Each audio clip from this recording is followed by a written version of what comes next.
there guys, Freddy here. Welcome back to another Retro Magazines video. And this time I'm going to look at this, White Dwarf issue 68 from August 1985. Now this was the very first issue of White Dwarf I bought. Although as I mentioned in my last video, I do have some earlier issues. I bought them all afterwards because I loved this issue so much. It was so good.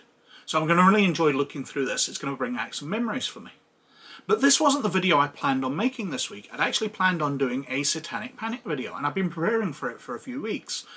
I was going to do based around the Mazes and Monsters film starring Tom Hanks, because that movie is very much part of the Satanic Panic of the 1980s, where it totally misled people what role-playing was like, and the effects, the craziness that could ensue if you played Dungeons and Dragons or Mazes and Monsters. But I got a copyright strike this week. One of my videos, the older one about the kids from the old Dungeons & Dragons cartoon being in the trailer for the Dungeons & Dragons Honor Amongst Thieves movie, got copyright struck. So I've appealed against that because I'm clear that video is covered under fair use and commentary, because it's not just replaying bits of their movie. But I'm waiting to see how that turns out before I put up any other videos, including clips, to see what the routine is and how easy it is to get these overturned. Now, as I commented at the end of my video on Monday, I'm quite amused by the copyright strike because they give me a bunch of background information. And one of the pieces of information they fed me was my clip matched their uploaded clip as well. They'd uploaded a version of the movie to YouTube, so the automatic process can go through their movie and look for any other videos which include parts of it. But the copy they'd uploaded was a pirated version, a cam version, which had obviously been downloaded from somewhere like the Pirate Bay or something like that. So Paramount Pictures couldn't upload a clean version of their own movie. They had to download it first and upload it like any regular pirate. But I'd just like to take a moment to talk about my patrons, who have been advised this week have absolutely maxed out their wisdom score. And I cannot argue with the fact that these are wise, as they have chosen to help me make these videos by supporting the channel. Now if you'd like to join them and help support the channel, and get access to these videos a week early, and get access to articles out of the magazines that I review, because I do upload those to a Google Drive for discussion with my Patreons, then there's a Patreon in the description down below where you can see those offers and other ones. If you check it out, it'll be very much appreciated.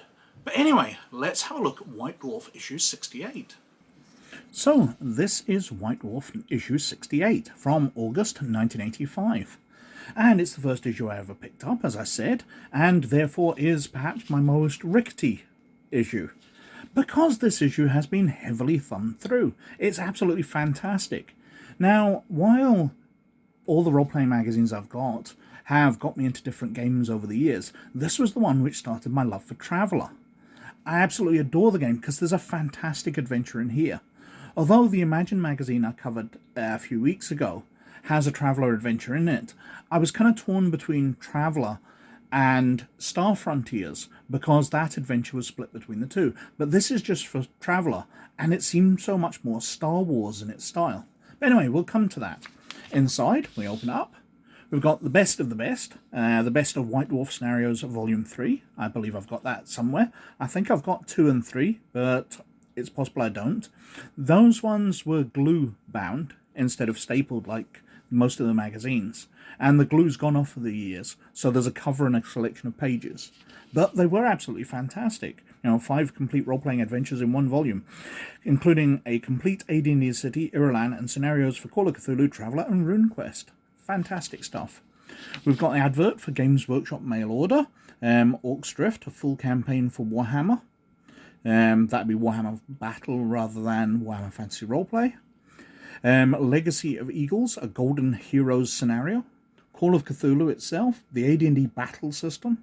That's something I've never actually looked at. I remember the adverts for it. It sounded absolutely fantastic. Hundreds of counters, buildings, roster sheets, and game aids based on AD&D. Now take your characters to the Battle Royale. Very packed box, lots of extras, easy to learn rules. At a counter-punching only $15.95. I wish. Grenadier models. Lots of miniatures there. Some fantastic stuff they did. The Way of the Tiger novel. Choose Your Own Adventure books. These were fantastic. While I was definitely much more into the lone wolf ones, one of my friends absolutely adored the Way of the Tiger ones. He was more into being a ninja than being a fantasy warrior when we were both young. Various small adverts, including Grenadier Fantasy Lords figures. Advert for Games Day, Rally to Gamers in Exile, in Pintoville Road. And then we've got the contents page, plus a very short editorial. Then we're on to the Artificer, new character class for AD&D. And of course, Artificers are quite common in 5th edition. But it's very interesting to look at. It's got all the experience levels, all the spells they get access to, exactly what they can do. A very nice addition. TM Games, formerly Avalon Hill Games. I seem to remember Avalon Hill going, but it was maybe just the UK, because it's Avalon Hill Games UK has become TM Games. But they've got the James Bond role-playing game, Adventures for that, RuneQuest, Lords of Creation. What have we got here? Golden Dragon Fantasy Game Books from Granada, a division of the Collins Publishing Group. I'm afraid I do not remember those ones.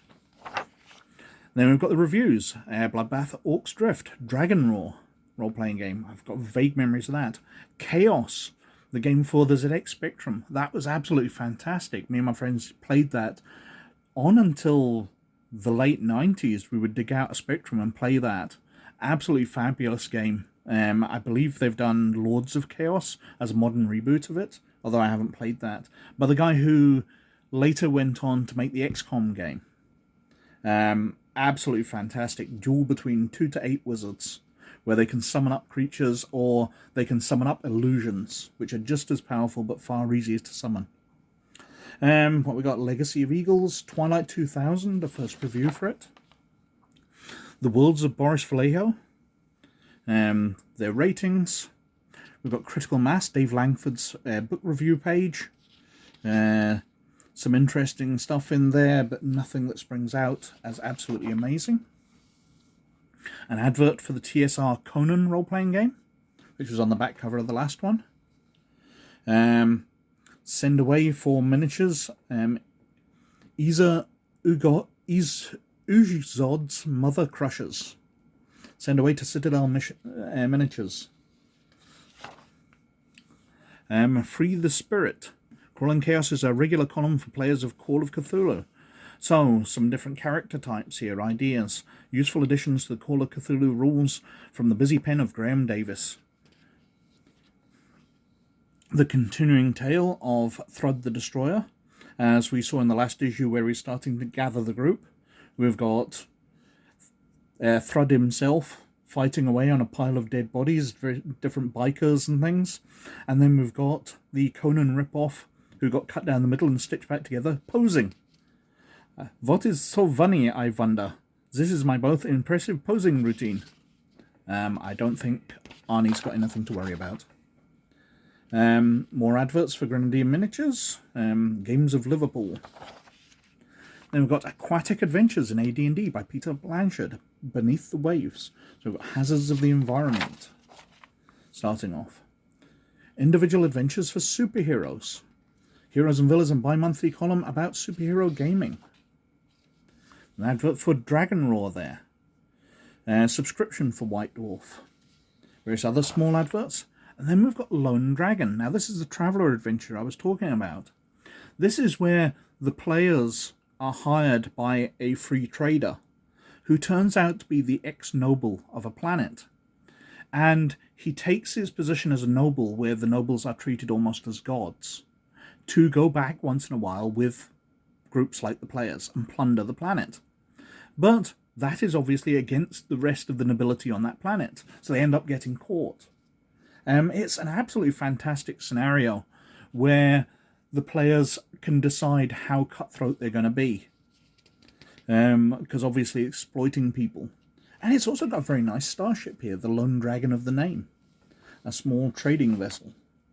We've got plans of the entire planet, the Palace of the God Lords, where all the nobility live, the small island where they land their ship and raid the village.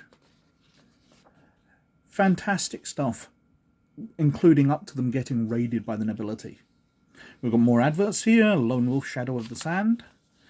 And then we've got the start of a new Traveller thing, a couple of characters, which apparently based on Gene Wilder. Yep, I can definitely see that. And Kate Capshaw out of Indiana Jones. I do not see the resemblance, I'm afraid. We've got the letters page here. Realise Your Dreams at Games Workshop, some big adverts and notices. The Star of Darkness, an introductory adventure. Scenario makes use of the Artificer character class, and DM should be aware of the special abilities of this class before beginning the adventure. So not only do they give you a character class at the start, they give you an adventure which depends on it. AD&D Adventure for 3rd to 4th level adventurers by David Marsh. It's very nicely detailed. Ruined castle there. Various towers, dungeons. There's a lot going in there. A slightly risque advert for Wonderworld. Those swords covering a lot.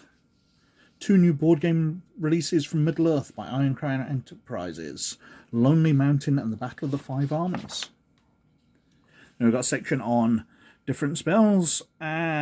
So we've got Treasure Chest as a regular department for readers' ideas and AD&D. So, more from White Dwarf Spellbook. No Value, Windshield, Invisible Safe, Fusion, Magic Noose. Just lots of spells contributed by people. Tabletop Heroes, so some advice on painting your miniatures, which will obviously go on to be a much larger part of White Dwarf as the years go on.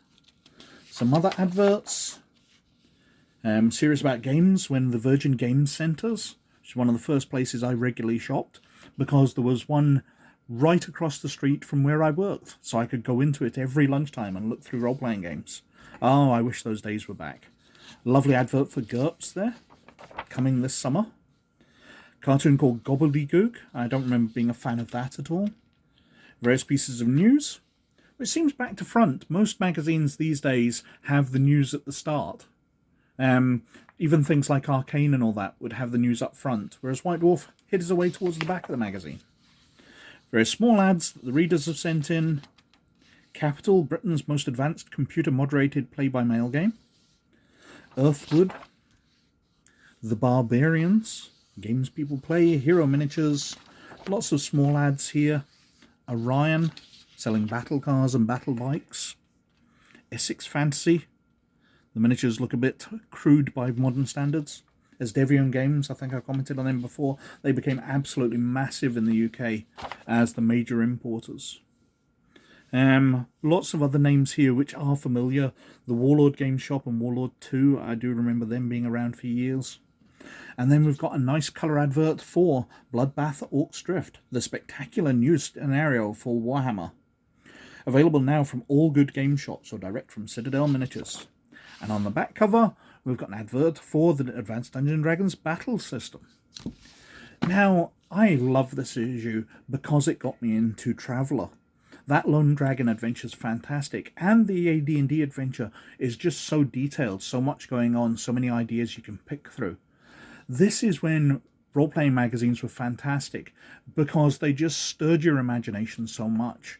And this is what really got me into gaming. While the games themselves were fascinating, they didn't usually provide too much to go on. They sort of set up the universe and then were like, go, play. Whereas these built adventures for you and gave you an idea of what you were supposed to be doing. These magazines were so useful back in their day. Anyway, I think I've whittled on for quite long enough as usual. So thank you very much for watching. But as always, most of all, you look after yourselves. And I'll catch you later. Bye now.